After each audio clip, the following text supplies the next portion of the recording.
UTSA head men's basketball coach Steve Henson joining us now. Coach, thanks so much for joining us. It's been a busy week. You're at the end of your schedule, coming off of 2 road games. First, a win over the defending league champ ODU, and then also a loss at Charlotte. Let's start with that first win over Old Dominion. Big win and a great offensive performance as well. Why were you able to rebound so well coming off of those 2 losses? Yeah, we were disappointed with what happened at home last week. Had a great opportunity to protect home court and didn't get it done. But I wasn't surprised our guys would respond well. They practiced very well last week. The trip to Old Dominion was a long, long day. We met in front of the convo at 4:45 in the morning. Flights were delayed, weather issues. We didn't get into our beds the night before the game until about 11 o'clock, so it was a long day. But again, our guys are resilient. Old Dominion's a really good team, good system, tough defensive team. And we went in there and played very, very well in the first half. Javon Jackson was on fire, which made it a little better. He had 28 in the first half, but we were really defending as well. Your offense has been performing at a high level all season long. You have the top scoring offense in the league right now. But when it comes to finishing that game, you've mentioned before, it's that defensive pressure that you guys are continually looking for. What steps do you need to take further to finish strong the rest of the season? Yeah, we've been talking about that for the last 2 or 3, 4 weeks, and it's kind of the same. Despite the very, very good first half at Old Dominion, second half they shot a high percentage, climbed back into it.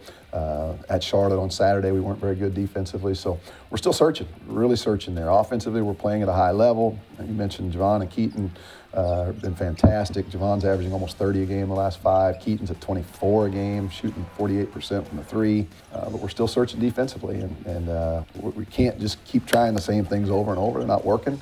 We got to mix up our defenses a little bit. We threw some zone at Charlotte.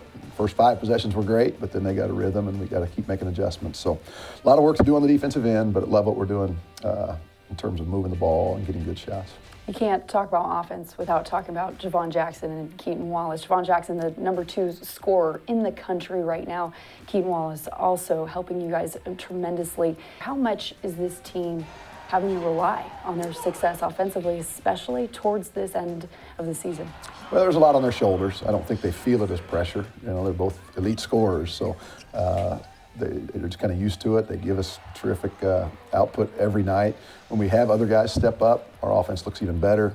At Charlotte the other day, Luka Barisic had another big game. He was playing well early in conference play, was scoring well early in conference play, and then hit a little dry spell there. But when he's making shots, if Knox Helms can come in and make some threes, Byron Fronin, get him involved, making plays, we can be a very, very good team.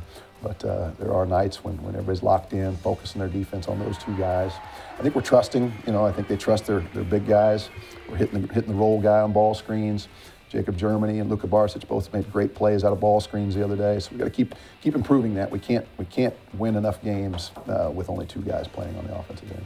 You have 2 games left in the regular season, and then you move on to pod play and bonus play before the conference tournament. Right now, you're fighting to stay in that middle pod. Yeah. What's your message to your team as you have these 2 final games, including your final home game on Saturday? Yeah, 2 weeks ago we were talking about trying to get in the top pod. You know, we had that opportunity. We had those home games. Our chemistry's great. We're fairly healthy. Our legs are fresh. We're doing some good things. We can no longer qualify for that top pod. So now it's just about trying to win the next game, trying to keep making progress. Again, because of the resiliency of this group, because of our chemistry, we know that if we can figure some things out and take those strides defensively that we've been talking about, we know we can still do something special, get some momentum heading into bonus play well in that middle pod, hopefully now, play well in those 4 games, head into the conference tournament with some momentum. We need to be a better team Wednesday than we are today. We need to be a better team next week and just keep making progress. It's hard to do when you're not winning at a high level, but we're close, and I think our guys know that. Coach, thank you so much. Best of luck on Thursday, as well as your final home game on Saturday. Thank you so much.